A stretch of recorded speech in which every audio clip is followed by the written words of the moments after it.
So, Sebastian, thank you so much for being here with me. Thank you. Thank you very much, Ivan.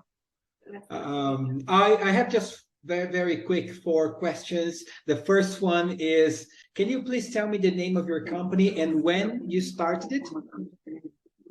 Okay, we are Grasshopper International. We started the company in 2000, 22 years ago in Australia, and then we also opened the operation in Colombia, where I am, and we have our biggest operation. Okay, excellent. Very good. So 22 years on the road now. Yes, that's right. 22 years now. A market that is changing so fast. We started with Australia, very strong. Then we moved a little bit to UK. UK become very important now. We have a Canadian market that is leading the company, and I think that on Latam probably is leading the whole Latam market. Brilliant. Excellent. And how did you start working with international education? Of so many things you could do, why international education? We started the company in 2000 because my wife used to be she traveled as to do her internship in Australia, working in a college, like being a marketer in Southeast Asia, and then she started the company there. Then we got married and we started the company also here in Colombia. And we travel again to Australia. We lived there for 4 years and we established the operation in both countries. On that moment, my sister-in-law also started to be part of the company and partner of us. And we started the company in both countries with the operation. Due to that circumstances that Veronica, that is my wife, had on that moment with the industry. We fall in love with the industry. Why, for example, some people start to ask, hey, why international education? How, for example, you start this? And the main thing is you fall in love with the process that you have with every student, with the professionalism that they get when they go to study in any country, no matter if they are going to study a language or they're going to study a higher education program. You start to see that how they succeed and the process that they have in order on that journey to get what they want, to be a master program or could be a language program. But that journey also is part of our life. And that's why we are here. We are making dreams happen for many people. Excellent. That's beautiful. Thank you.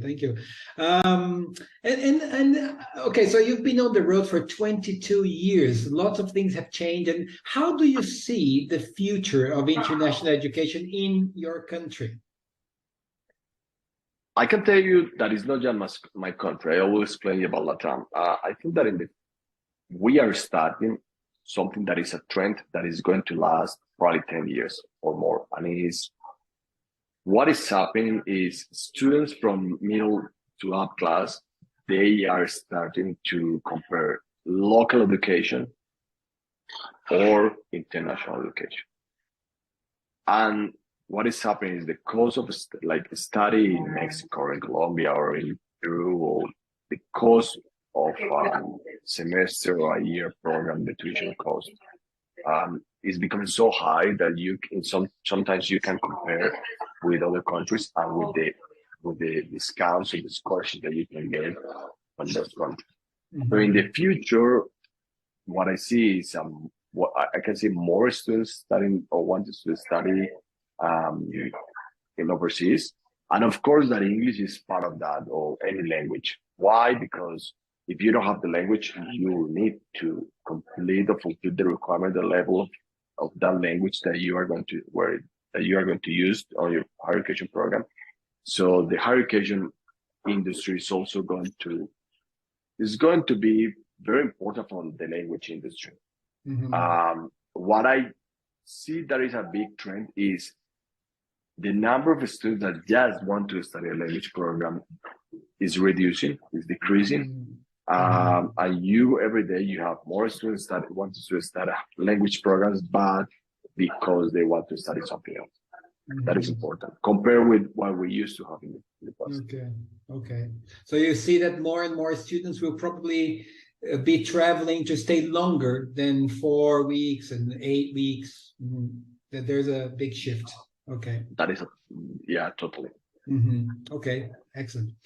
The final question is, you have seen so many things because you're more than 2 decades working on this. What is one lesson that you've learned on all these years that you could share with other CPIEA members? I think that one thing that you should understand about this industry is you cannot put all your eggs in the same basket. At the moment, Canada is very high. Like Canada 3 or 4 years ago, what used to be very difficult for them in terms of visa. You know that. So you need to diversify your company in order to be in a healthier position. Learn about how to sell different programs in different markets. Do not put everything, let's say, in just language or higher education programs or specific summer camps. No, you need to learn how to sell everything in order to have a more varied portfolio, but also they have the opportunity to reduce the risk that you can have or the collateral damage that you can have if any country, for example, get damaged or something change. For instance, we are working pretty good now with Canada, but what happens if Canada shifts to a more Republican government, more conservative government? Well, that government might change something. Probably not for Latam, but for other countries. If that happens, what is going to happen with the industry? You as an agent need to have sales also in other markets that can support that damage, and the collateral damage doesn't collapse with you, doesn't collapse the company.